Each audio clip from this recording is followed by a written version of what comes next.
अस्सलाम वालेकुम students, my name is Madiha. आज जो नेफ्टिक एनटीएस का टेस्ट हुआ है उसका एक्सपीरियंस आप लोगों के साथ शेयर किया जाएगा। अभी जो मैंने वीडियो अपलोड की है उसके अंदर मैंने आईटी और जो इंग्लिश के एमसीक्यूज़ हैं वो मैंने एक्सप्लेन कर दिए हैं, जो कि आज 26 जुलाई 2026 को टेस्ट के अंदर आए हैं और स्टूडेंट्स ने शेयर किए हैं। और अभी हम देखेंगे मैथ के सेक्शन को कि मैथ के अंदर कौन कौन से एमसीक्यूज़ आए हैं। बेसिकली सिर्फ एमसीक्यूज़ नहीं, मैं आपको बताऊँगी, इसके साथ इसका आंसर भी होगा और एक्सप्लेनेशन भी होगी। एक्सप्लेनेशन इसलिए क्योंकि बहुत सारे स्टूडेंट को मैथ के एमसीक्यूज़ में प्रॉब्लम आती है, तो वो आपके लिए आसानी होगी। और मैं कोशिश करूंगी कि ये जो डॉक्यूमेंट है इसका लिंक भी मैं आपको प्रोवाइड कर दूं, ताकि आप इसको देख के पहले आप लेक्चर को सुने, आपको समझ आ जाए, फिर ये डॉक्यूमेंट आपके साथ शेयर करूंगी ताकि आप इजीली एमसीक्यूज़ को यहाँ से रीड कर सकें डॉक्यूमेंट को लेके। तो चलें बगैर टाइम वेस्ट किए हम इसको स्टार्ट करते हैं। पहले वाला एमसीक्यूज़ जो हमारे टेस्ट में आया है वो ये है कि हमने एवरेज फाइंड करनी है 2, 4, 6, 8 और 10 की। ये हमारे पास कुछ नंबर्स हैं, इनका एवरेज हमने मालूम करना है। अब हर एक एमसीक्यूज़ की ना एक्सप्लेनेशन पढ़ना आपके लिए बहुत ज़रूरी है, आपको सोल्यूशन का पता चलेगा कि ये कैसे हल हुए हैं। तो एवरेज मालूम करने के लिए हम सब नंबर्स को पहले प्लस करते हैं और डिवाइड कर देते हैं कि उनके टोटल नंबर से। लेट अस सपोज ये 2 है, 4 है, 6 है, 8 है, 10 है, ये टोटल 5 नंबर हैं। ये हो गया इनकी तादाद, यानी ये टोटल काउंट कितने हैं, और इनको सबको हमने प्लस करना है, यानी कि ये सारे प्लस हुए 2, 4, 6, 8, 10, ये टोटल हो गया 30। फिर हमने 30 को 5 के ऊपर डिवाइड कर देना है। तो जब हम डिवाइड करेंगे तो आंसर आएगा 6, और 6 इनकी क्या है, एवरेज। अब आपको किसी भी नंबर की एवरेज मालूम करने के लिए आ जाए तो आप इसको मालूम कर सकते हैं। आई होप सो कि ये तरीका आपको समझ आया होगा। इसके बाद दूसरा क्वेश्चन जो आज पेपर में आया है वो भी सेम एवरेज का है कि इसकी आपने एवरेज मालूम करनी है। 10 है, 20 है, 30 है, 40 है, 50 है, सबको आप जमा करेंगे तो आंसर आ जाएगा 150। 150 को आप डिवाइड कर देंगे, ये टोटल कितनी रकमें हैं आपके पास, तो ये हैं आपके पास टोटल 5। तो जब आप इसको डिवाइड करेंगे तो आंसर आएगा आपके पास 30 आंसर आ जाएगा। आई होप सो कि ये वाला भी एवरेज का क्वेश्चन आपको क्लियर होगा। ये एक्सप्लेनेशन आपने ज़रूर पढ़नी है और बेस्ट ऑफ लक आपके टेस्ट के लिए, जिनका भी अभी टेस्ट होने वाला है। इसके बाद एमसीक्यूज़ है परसेंटेज का। परसेंटेज मालूम करनी है कि 50% ऑफ 200। सिंपली आपने क्या करना है, इसको हल करना है। जो परसेंट का मतलब होता है ना, 50 के नीचे आपने 100 लगा देना है, ये हो गया 50%। और परसेंटेज के क्वेश्चंस में हमेशा ऑफ का मतलब होता है मल्टीप्लाई। ऑफ लगा के फिर आपने 200 लगाना है। अब आपने इसको हल कर देना है। सिंपल, आपको काटना तो आता होगा। ये 2 जीरोज इसके साथ कैंसिल होगी। अब ये जो 2 हैं ये डिवाइड हो जाएंगे, 50 को 2 से मल्टीप्लाई करेंगे तो 100 आएगा, यानी कि हमारा 100 आंसर आया है। अब एक्सप्लेनेशन में देख लेते हैं। ये आप देख सकते हैं यही आंसर आया है और यही इसकी एक्सप्लेनेशन है। इसी तरह जो आगे फिर परसेंटेज का एमसीक्यू से, इसको भी आपने सेम इसी तरीके से हल करना है, यानी कि 15% ऑफ 200 है ना, तो 15 के नीचे 100 लगा दें, फिर ऑफ की जगह पे आप मल्टीप्लाई का साइन लगा दें, मल्टीप्लाई 100। जब आप ये करेंगे तो आपके पास सिंपल सा आंसर आ जाएगा। ये इसका मेथड है और इसका आंसर आ रहा है 30। मैं थोड़ी जल्दी में इसलिए बता रही हूँ क्योंकि आगे जो एमसीक्यूज हैं वो थोड़े से डिफिकल्ट हैं, ताकि मैं उनको एक्सप्लेन करूं और वीडियो आप लोगों के लिए लंबी ना हो जाए। इसके बाद आगे वाला एमसीक्यूज है find the perimeter of A square with side 9 centimetre. यानी कि एक स्क्वायर है आपके पास, ये एक स्क्वायर है। अब इसकी जो साइड है ना ये 9 सेंटीमीटर है, और आपको पता है जो स्क्वायर होता है उसकी चारों साइडें इक्वल होती हैं, यानी कि चारों पे 9 सेंटीमीटर होगा। अब हमने पेरीमीटर मालूम करना है। बहुत सारे बच्चों को पेरीमीटर का पता ही नहीं होगा। तो perimeter of A square is the total length of all it's 4 sides since all sides are equal. Formula is 4 multiply side length. Simple इसका मतलब ये है कि जो पेरीमीटर है ना, ये जो स्क्वायर आपके पास होता है इसकी चारों साइडों का मजमुआ होता है, इनको प्लस करके होता है। तो एक उन्होंने बताया हुआ है ये 9 सेंटीमीटर है, तो फिर चारों 9 सेंटीमीटर होंगी, तो चारों को हम प्लस कर देंगे या फिर 4 के साथ मल्टीप्लाई कर देंगे तो आंसर आएगा 36 सेंटीमीटर। आई होप सो कि आपको क्लियर होगा। इसके बाद आगे वाला एमसीक्यू बहुत ही इंटरेस्टिंग है। आपने प्रॉफिट मालूम करना है। एक शॉपकीपर है, वो 500 की एक चीज़ खरीदता है, 600 में उसको सेल कर देता है, हमने उसका प्रॉफिट मालूम करना है। प्रॉफिट मालूम करने के लिए हम सिंपल क्या करते हैं, पहले प्रॉफिट मालूम करते हैं कि ये है कितना है। 500 टोटल था, जितने के लिए 600 की बेची, तो 100 रुपये उसको बचा। अब 100 रुपये उसको बच गया है, तो हमने प्रॉफिट परसेंटेज में मालूम करना है, मिकदार में मालूम नहीं करना। तो उसके लिए हम क्या करेंगे, ये वाला फार्मूला लगाएंगे। इसके एक्सप्लेनेशन के अंदर लिखा हुआ है कि profit over cost price multiplied by 100, यानी जितना प्रॉफिट हुआ है 100 वो लिखेंगे, नीचे जितने की उसको चीज़ वो पड़ी थी 500 की पड़ी थी तो वो लगा देंगे, मल्टीप्लाइड बाय 100 ये परसेंटेज के फार्मूले के अंदर होता है तो वो लगा देंगे। जब हम इसको हल करेंगे तो सिंपल क्या होगा कि ये वाली 2 जीरो जीरो से कैंसिल हो जाएंगी, 5 1 5 5 2 10 और 20, ये वाली जीरो यहाँ पे आ गई, तो और 20% उसको क्या हुआ, प्रॉफिट हुआ। और आप देख सकते हैं यही इसका आंसर है। आई होप सो कि ये आपको प्रॉफिट वाला जहाँ पे भी क्वेश्चन आ जाएगा आपने इस मेथड को इस मेथड को यूज़ करना है और प्रॉफिट वाले सारे क्वेश्चंस को फाइंड आउट करना है। इसके बाद सेम आगे क्वेश्चन है कि सैलरी है एक एम्प्लॉयमेंट की, वो 8000 से 10,000 तक बढ़ गई है, हमने परसेंटेज मालूम करनी है कि कितनी बढ़ी है। सेम वही मेथड ऊपर वाला आपने इस्तेमाल करना है। पहले देखेंगे कि सैलरी बढ़ी कितनी है, 2000 बढ़ी है, और फिर हम इसका क्या करेंगे, परसेंटेज वाला फार्मूला लगाएंगे। परसेंटेज वाला फार्मूला ये है कि इंक्रीज अमाउंट कितनी हुई है 2000, ओरिजिनल अमाउंट क्या थी 800 और मल्टीप्लाइड बाय 100। जब ये करेंगे, इसको हल करेंगे तो हमारे पास आंसर आएगा 25। ये आपको सोल्यूशन के साथ इसलिए बता रही हूँ ताकि आप इस एक्सपीरियंस क्वेश्चंस को देखें और आपके पेपर में अगर वैल्यूज डिफरेंट भी आए तो आप उनको हल करने के काबिल हो सकें। इसके बाद आगे वाला MCQs बहुत ही ईजी है, बच्चों वाला MCQs है कि ये एक वैल्यू दी है 6x - 4 is equal to 2x + 28। इसको आपने हल करना है। आपने इसको खुद पहले भी किया होगा, कई दफ़ा किया होगा कि x वाली वैल्यूज़ बराबर के एक साइड पे ले जाते हैं हम और दूसरी वैल्यूज़ बराबर के एक साइड पे ले जाते हैं। अब यहाँ पे देखें 6x - 4 है ना, तो 6x यहीं पे रहने दें और जो इज इक्वल के इस साइड पे 2x है ना, ये 2x आप इस बराबर के इस साइड पे ले जाएं तो ये माइनस का हो जाएगा। इज इक्वल के इस साइड पे क्या बचा हुआ था 28, ये 28 हो गया और इस साइड -4 था, जब हम इसको इस साइड पे लेके आएंगे तो ये प्लस का 4 हो जाएगा। सिंपल 6x - 2x की ये क्या बनेगा 4x, और इसको जब हल करेंगे तो आंसर क्या आएगा हमारे पास 28 में आप 4 जमा कर दें तो आंसर आ जाएगा आपके पास 32। फिर आपने x को यहीं पे रहने देना और ये जो 4 इसके साथ मल्टीप्लाई हो रहा है इधर आके डिवाइड हो जाएगा। जब आप 4 को 32 के साथ काटेंगे तो आपके पास आंसर आएगा 8। अगर किसी को समझ नहीं आई मेरे तेज़ बोलने की वजह से तो आपने ये वाला मेथड, ये वाली जो लाइन है, 2 लाइनें हैं, इनको पढ़ना है तो इंशाल्लाह आपको समझ आ जाएगी। और ये बहुत इजी क्वेश्चन होते हैं, बचपन में आप जनरल मैथ के अंदर करते होंगे। इसके बाद सिंपल आगे वाला क्वेश्चन है 50% of A number is 250, what is the number, यानी कि कोई एक नंबर दिया हुआ है उसका 50% है 250। अब हमने वो वाला नंबर मालूम करना है तो उसको मालूम करने के लिए सिंपल आपने ये वाला मेथड इस्तेमाल करना है। ये वाला MCQs में एक्सप्लेन नहीं करूँगी, ये आप लोगों ने खुद इसको करना है कि अगर एक हाफ है 50% है किसी नंबर का 250 तो फुल नंबर आप क्या मालूम करना है, यानी कि हाफ दिया हुआ है। अब हमें पता है कि जो हाफ होता है ना उसका हाफ और उसके अंदर ऐड कर दें तो वो टोटल हो जाता है। तो अगर हाफ आपके पास है 250 तो उसका टोटल क्या होगा 500 होगा, क्योंकि 250 हाफ है तो और 250 हम लगा देंगे तो वो टोटल हो जाएगा, तो 500 हो गया टोटल। तो इसका मतलब है कि फुल तो क्या है 100% क्या है 500, तो ये 500 हमारा क्या होगा आंसर होगा। ये क्वेश्चन इसको वैसे भी हल करने की ज़रूरत नहीं पड़ी, कॉमन सेंस से ही ये हल हो गया है। इसके बाद MCQs है कि एक वेंडर है वो 10 ऑरेंजेस खरीदता है और for a rupee gaining thereby 40%, how many oranges did he buy for a rupee. इस क्वेश्चन को आपने समझना है पहले कि इसका मतलब क्या है। बच्चों सिंपल इस क्वेश्चन का मतलब ये है कि एक वेंडर है वो 10 ऑरेंजेस खरीदता है 1 रुपये के लिए, 1 रुपये के बदले और उसको 40% मिलता है, यानी कि 10 ऑरेंजेस खरीदने के बदले उसने 1 रुपये दिया है और 40% उसको गेन हुआ है। तो उसने पूरा 1 रुपया अपने पास रखने के लिए कितने ऑरेंजेस खरीदे होंगे, तो इसका करेक्ट आंसर है 14 ऑरेंजेस उसने खरीदे होंगे। ये इसकी एक्सप्लेनेशन है, इसको आप देख लीजिएगा। इसके बाद MCQs है, a man earns 1400 a week, find his per day income, यानी कि एक वीक के अंदर उसको 1400 मिलता है और पर डे उसकी इनकम क्या होगी। सिंपल हम क्या करेंगे, इसकी एक्सप्लेनेशन को देखेंगे कि एक वीक के अंदर क्या है 7 डेज होते हैं।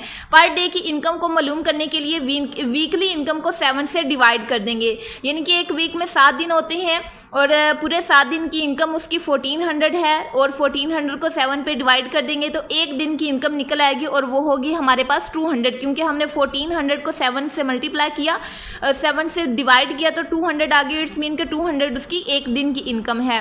इसके बाद आगे वाला MCQs है, which of the following is a prime number. तो प्राइम नंबर का पहले आपको पता होना चाहिए कि प्राइम नंबर है क्या। प्राइम नंबर वो होते हैं जो कि 1 से डिवाइड होते हैं और अपने आप से डिवाइड होते हैं, यानी कि 1 है, इसके बाद 2 है, ये 2 पे डिवाइड होता है और सिर्फ 1 पे डिवाइड होता है। इसी तरह 3 है, 3 1 पे डिवाइड होता है और सिर्फ अपने आप पे डिवाइड होता है। इसी तरह 5 है, 5 सिर्फ 1 पे डिवाइड होता है और अपने आप पे होता है। तो इस तरीके से ये जो हमें ऑप्शंस दिए गए हैं, इन ऑप्शंस के अंदर जो 51 है वो हमारे पास प्राइम नंबर है और 51 हमारे पास प्राइम नंबर नहीं है, हमने क्वेश्चन ही गलत पढ़ा है। क्वेश्चन के अंदर है कि which of the following is not a prime number, यानी कि इनमें से क्या है जो प्राइम नंबर नहीं है। प्राइम नंबर क्या होता है, जो अपने आप पे डिवाइड होता है और एक 1 पे डिवाइड होता है। इन दो पे जो डिवाइड होता है वो हमारे पास प्राइम नंबर होता है। अब ये देखें 2 किस पे डिवाइड होता है, अपने आप 2 पे डिवाइड होता है और एक 1 पे डिवाइड होता है, इसलिए ये भी प्राइम नंबर है। इस तरह इसके बाद है 19 अपने 19 पे डिवाइड होता है और एक 1 पे डिवाइड होता है, इसलिए ये भी प्राइम नंबर हो गया। और इसके बाद है हमारे पास 31 क्या है कि ये सिर्फ और सिर्फ 31 पे डिवाइड होता है और किसी पे डिवाइड नहीं होता और 1 पे डिवाइड होता है। लेकिन जो 51 है ना, ये प्राइम नंबर नहीं है, क्योंकि जो 51 है ये 51 पे भी डिवाइड हो जाता है, 1 पे भी डिवाइड हो जाता है और इसके अलावा ये 17 से भी मल्टीप्लाई हो जाता है, 17 पे भी डिवाइड हो जाता है और 3 पे भी डिवाइड हो जाता है। 17 मल्टीप्लाई 3 करें तो आंसर आता है 51, यानी कि 51 3 और 17 और 3 इन दोनों पे मल्टीप्लाई हो जाता है, इसलिए ये हमारे पास प्राइम नंबर नहीं है। आई होप सो कि क्वेश्चन को सही तरीके से पढ़ने से आपको इससे के MCQs की समझ आ गई है। इसके बाद ये वाला MCQs है, the average marks of a student in 4 subjects are 75। The student obtain 80 marks in the 5th subject, then the new average is, यानी कि एक एवरेज दी हुई है, टोटल 4 सब्जेक्ट हैं, उसके अंदर उसकी एवरेज है 75 और एक उन्होंने सब्जेक्ट और ऐड कर दिया है और ऐड जो 5th वाला सब्जेक्ट किया है उसके अंदर उसकी 80 मार्क्स हैं। हमने अब न्यू वाली जो एवरेज है उसको मालूम करना है, तो सिंपली हम क्या करेंगे, जो टोटल मार्क्स हैं फर्स्ट 4 सब्जेक्ट्स के अंदर उसको मल्टीप्लाई कर देंगे 4 के साथ, तो आंसर आ जाएगा 300। तो फिर हम क्या करेंगे, जो 5 वाला सब्जेक्ट है उसके अंदर 80 मार्क्स हैं, तो 300 के अंदर 80 हम प्लस कर देंगे। जब हम 80 प्लस कर देंगे तो इट्स मीन कि वो 380 आ गया है। अब 380 को जो टोटल सब्जेक्ट हमारे कितने बन गए, 4 पहले वाले और एक जो न्यू सब्जेक्ट आया, टोटल 5 सब्जेक्ट हो गए।